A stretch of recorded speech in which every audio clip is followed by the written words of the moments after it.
Good morning, students.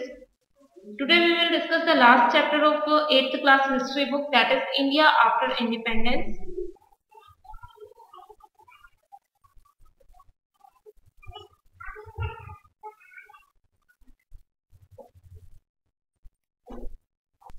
Basically, in this chapter we will see after the independence what kind of challenges had to face by India, and how was the constitution framed, and later on how were the states framed after independence.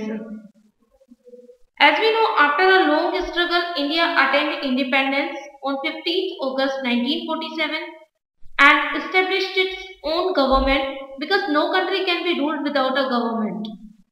Now, for the first time, independence posed a challenge to the people of India. We had to face many questions like how does one form a government, how is it run, what goals should our government follow, what guidelines should we provide to our government, how do we put an end to poverty, ignorance, disease and inequality? How do we build a new social order in which the benefits of freedom and social justice would be assured to all? It was a formidable task, as Free India's first Prime Minister Jawaharlal Nehru also declared at that time, like the service of India means the service of millions who suffer. It means the ending of poverty and ignorance and disease and inequality of opportunity. The ambition of the greatest man of our generation. Here the term the greatest man of our generation was used for Gandhiji, the father of nation, has been to wipe every tear from every eye. That may be beyond us, but as long as there are tears and suffering, our work will not be over. So when we listen this declaration, when we listen this speech, we can estimate, we can imagine the challenges which were prevalent at that time in India. Despite its vast natural resources and massive manpower, India was still backward. Before we could begin building the new India of our aspiration, however, we needed to tackle two problems that threatened the very foundation of our newborn democracy. The first one was to provide relief to the millions of displaced persons who had fled to India from what was now a new country, Pakistan. The second was to integrate the princely states in the Indian Union so as to achieve political unity, political integration and national unity. So basically, in this chapter at first we will discuss the challenges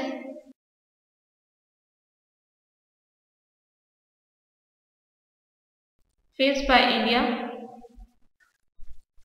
after independence, and basically in these challenges we will discuss about the first is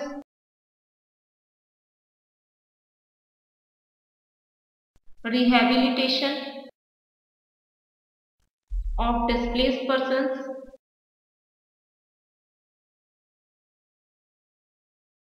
The second is economic condition.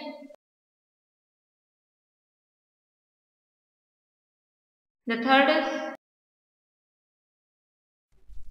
integration of princely states. The fourth is unity. And the fifth one is development. After discussing these challenges, we will discuss about the constitution, framing of the constitution. Basically, in this part, we will discuss about the framing of constitution and main features of constitution. Basically, after it, we will discuss about how were states to be framed,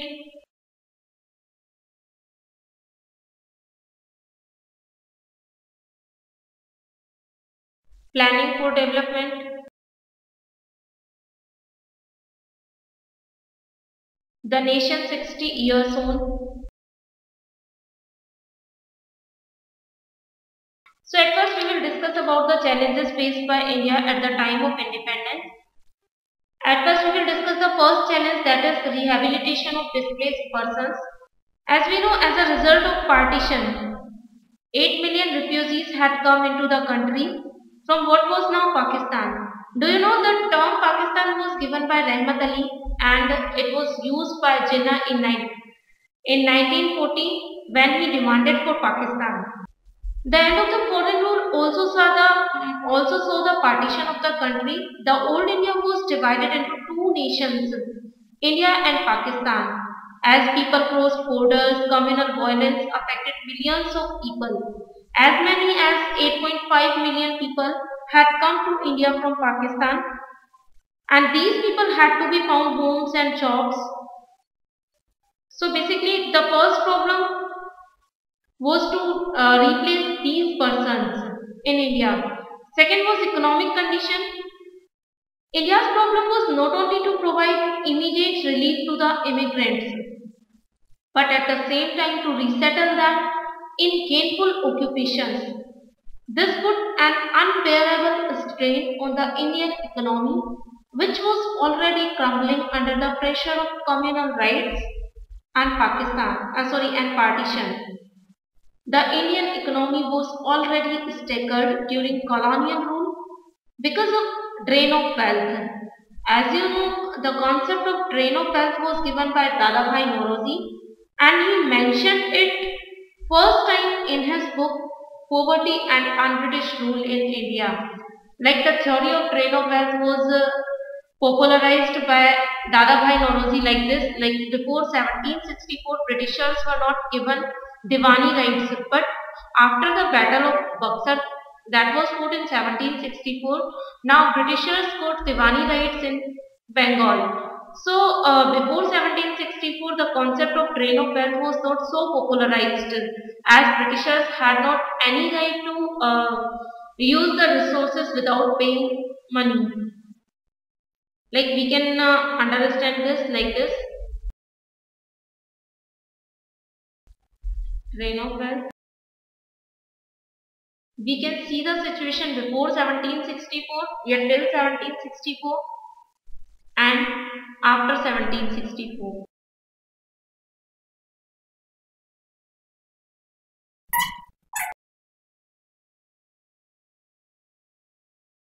Like when things were taken by Britain from India, goods and commodities, then they had to pay in gold and silver. So this was trade balance system. Like if you want something, you have to pay. So we can find trade balance at that time. But after 1764, when Britishers got Diwani rights, then they took goods and commodities and they need not to pay anything. And these goods were used to make raw material, these goods were used as raw material to make finished goods like cotton, indigo, and after it finished goods were introduced in Indian market, and for buying these finished goods Indians had to pay Britishers. Not only they had to pay for buying British goods, but also they had to pay taxes and duties. So at that time we couldn't find the situation of trade balance, or we can see Britain took goods, Britain took raw material from India, and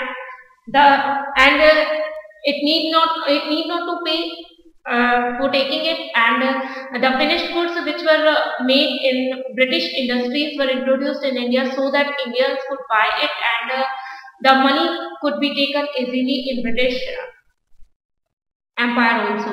So at that time the theory of drain of wealth was popularized by Dadabhai Noroji. Now the third situation is integration of princely states.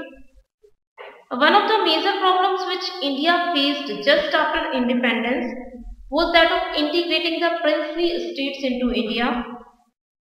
Till the partition of the country, the political map of India represented two categories of states. The first is princely state and the second is British India. Like integration of princely states.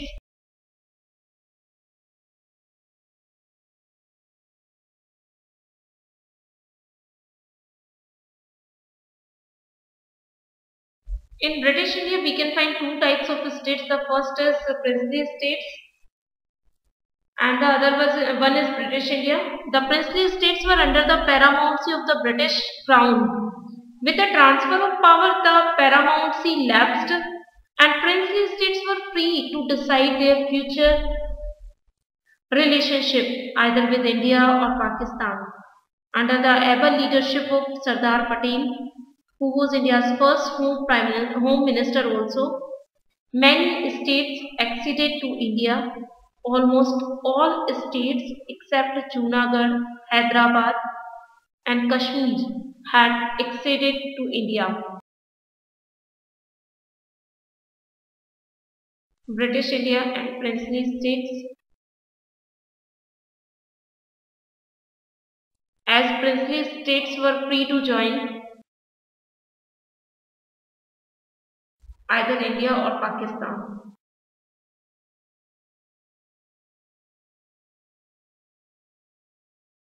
Now the fourth challenge which was faced at that time was unity. India's population in 1947 was large, almost 345 million. It was also divided. There were divisions between high caste and low caste, between the majority Hindu community and Indians who practices other faiths like Muslims, Christians, Sikh community.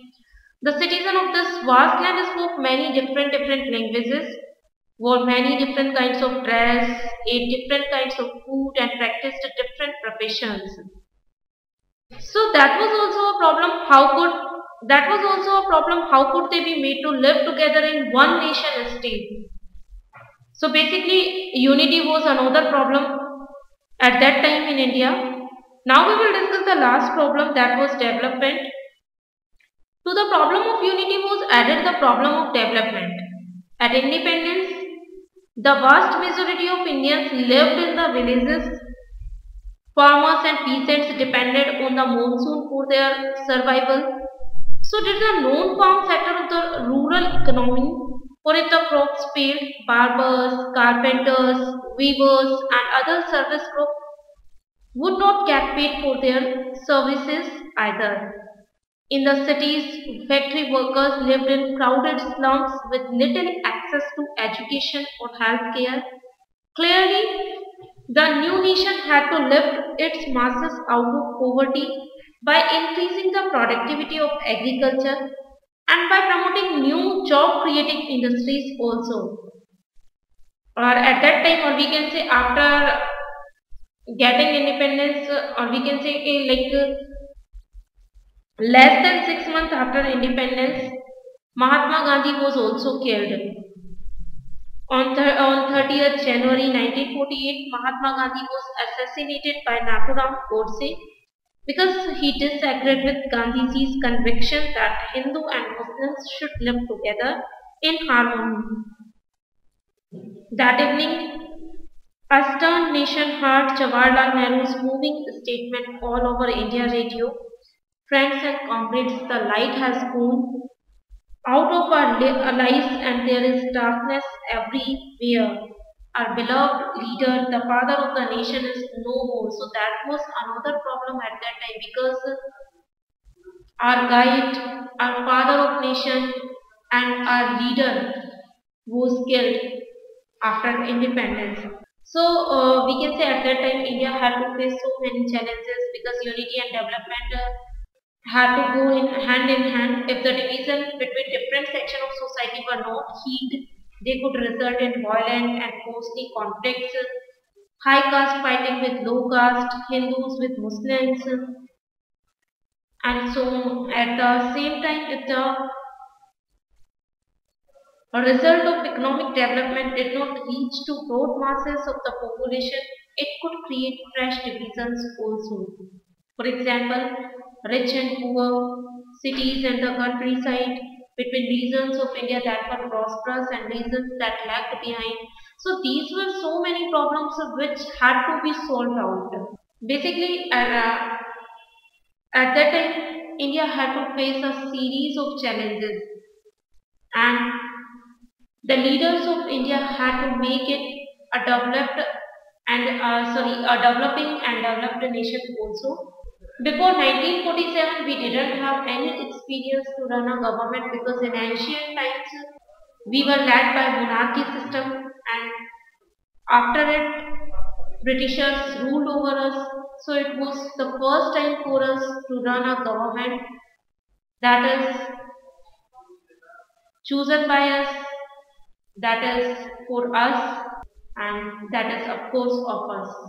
It means at the first time India was taking the experience of democracy. So it was also a major challenge how to promote democracy in India in Indian territory. In next video we will discuss about the constitution, and after it the remaining part of this chapter also that were related to new states and planning commission and development also.